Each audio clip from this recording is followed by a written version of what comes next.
Hey everybody, welcome to a new playthrough that we're going to be doing. This is Hyrule Warriors. My name is Chris. My name is Trey. We are the Console Freaks. And Something just ruined her day. The black ooze. Ran away. This is just a horrible Saturday night. That's all I'm saying right now. Why can't I and just see, she wakes up Sunday morning, doesn't remember what's going on. Impa. But yes, Hyrule Warriors. Game came out a few months ago, relatively early, or relatively new around. Absolutely beautiful game. And begs the question, why does Zelda have Link's clothes in her bedroom? I don't think they've actually found him yet. I don't think it matters. She still has the clothes of the hero of legend in her bedroom. Maybe I would think that they would keep that on display somewhere, not like next to her bed. I mean, of course, you never know. Whoever she takes to bed with her might be the hero himself. That's what I was about to say, yeah. And she's just like, oh, well, I have these clothes for you, my hero. Pretty much. That was so amazing. Here, you have earned your worth. Pretty much. She's like, get in my bed now. Anyways, so Hyrule Warriors. The reason we're doing this is because we wanted to give you guys a little bit of a break in between the mess that is Watch Dogs and the mess that is to come. And it also gives us a little chance to, I was doing it to play something fun instead of feeling like I was dragged down, because the next game that we were planning is an RPG, which are notoriously hard to record. Yes, and we should probably say that this game's on the Wii U. It's only on the Wii U. I wasn't even going to say that. So Hopefully yeah, we are yeah. recording this off the Wii U in glorious 1080p, which we are not rendering in 1080p. This game is just a beautiful game. It is freaking beautiful. It really is. I love it. The cutscene, the only problem that I really have with this game, and it is a big enough problem to be worth mentioning, but they do not have voice acting except for right here. except for narration. This is the only part that you get to hear. It's just all sex moans. That's all the voice acting is. Sex moans and narration. Which, I mean, that's how you make a good video game, my friend. Clearly, the voice acting for this part is good. I mean, the narration. It's whoever they have for the narrator does a really good job. And I know you said that in previous games they really haven't had good luck with voice acting, but the only time they really tried that was with the CDI games. Yeah. That I personally remember, and yeah, it was terrible, god awful. I mean, I think they should be able to hire actual voice actor, good people to be voice actors, not actual voice actors. Oh, by this point in time, yeah, they should actually have the capital to do it. Yeah. But anyways, so another thing is I've actually gone through the story mode before, and because I didn't want to start a new file and blah blah blah blah blah, my characters are a little bit over leveled. Look at them. You don't start out like that. So, and also I have all the items that you're gonna get throughout the journey. So I'll do my best to kind of point it out when you're supposed to get items, but it pretty much tells you.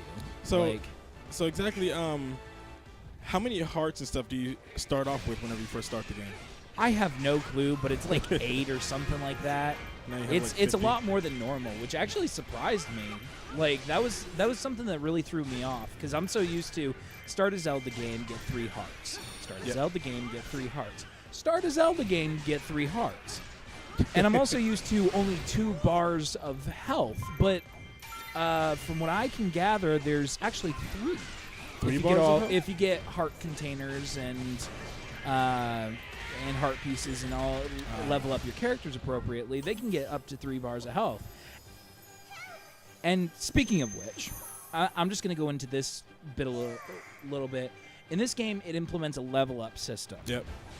And I thought it was kind of interesting the way that they implemented it, but at the same time, interesting and good are not 2 things that I think are mutually exclusive.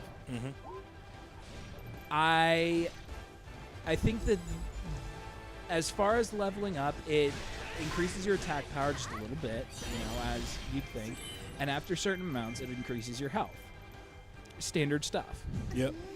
But in order for it to increase your health, like at the beginning it increases it a lot from the get-go, but towards like higher levels, it takes a lot of time to start for the level ups to start doing anything.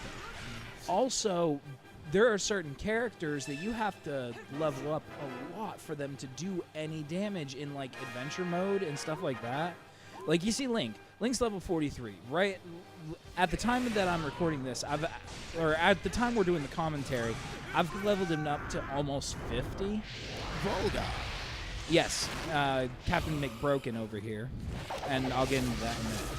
But I've leveled Link up to almost 50, and he does really good damage. I've got Ganondorf up to 40, and his damage output is crap. Seriously?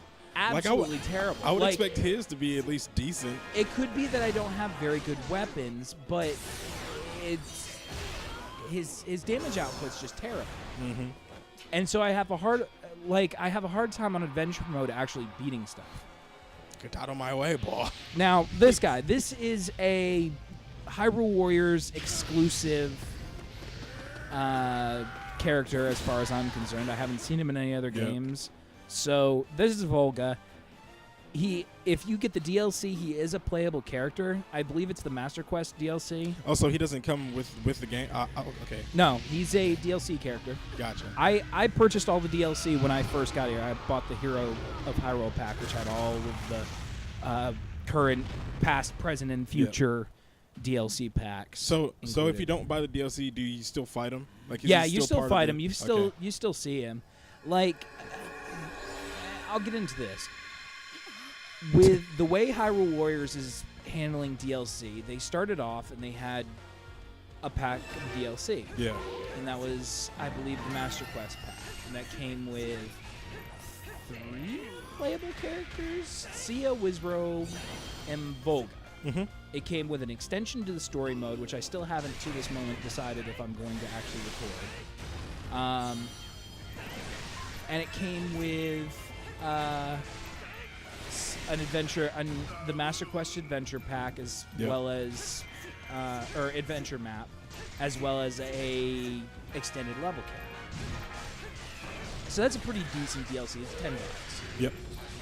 Or like $8, something like that. And then after a little while, they released the Twilight Princess DLC, which lets you play as Twilight Midna. Yep. And gives you the Twilight Princess adventure map and gives you some new costumes and stuff like that. Now, I see you picking up those things where it says that minerals required. Materials required. What are those for exactly? Materials have a couple different purposes. Now, the level up system kind of the best way I can describe it is it's kind of like You got some bombs, don't you? It's a little bit similar to the sphere grid Yep. in Final Fantasy X, with just a couple little minor differences. Certain enemies, mainly captains and bosses, drop materials when you kill them. Yeah. And part of the level up system is that you have to be able to go and take certain materials and increase your character's abilities. Not only that, not only does it cost certain materials, but it also costs rupees as well, which, I mean, at this point, you guys probably already guessed, are dropping like freaking flies. There's rupees everywhere in this game. And, okay, so what exactly, right there it says you captured the keep. So what are the keeps for? The keeps spawn reinforcements, and if you have a keep in your control, it'll spawn reinforcements for you. Okay. If you don't have a keep in your control, it'll spawn reinforcements for the enemy. It's actually, like, early on in the game, or if you're over-leveled, capturing keeps is not a big deal, because usually you can deal with whatever they can throw at you. But if you're trying to reach out and go doing harder missions and stuff, capturing keeps is basically your only lifeline to stay Okay. alive. Yeah. Plus, in certain circumstances, capturing keeps will give you heart containers or pieces of hearts. So there's always, it kind of rewards you for going the extra mile. Yeah. I actually, the first time I went through story mode, I didn't go out of my way to get everything that I could have, and so the second time, I'm being a little bit more conscientious about the various special things that you can get around. Like you'll see me going after gold skull tulas a little bit more often, and you'll see me capturing more keeps, and that's just because like the things that they have to offer, it's worth going out of your way to do if you have the time to do it. Like sometimes they just like send a crap load of stuff at you, and you're just so I hate to say it, it's a very busy game in higher levels. Like it's just harder to keep up with everything that they're throwing at you. Oh, okay. Like I see you passing up a lot of enemies too. Are they necessary to get rid of, or can you just? No, they like the little guys. You pretty much, unless the mission calls for you killing so many enemies, the little guys should not be of your primary concern. They Gotcha. barely give you any experience. They are probably not going to hurt you, and if they do, it's only like a quarter of a heart of damage. Nothing like. Oh, so you really only have to do what the what your Pretty what your much. objective says. Pretty much. Clearing out the field is not a big deal. Like, it just isn't. Let's see, what else gameplay mechanic-wise can I talk about? The gameplay really is ripped straight out of Dynasty Warriors, thus Hyrule Warriors. The name. So you can't really, like... People who are fans of the normal Zelda mentality, Legend of Zelda mentality... I've I really think heard they mixed would feelings. get into about this. I've really heard some mixed feelings about the game. Yeah.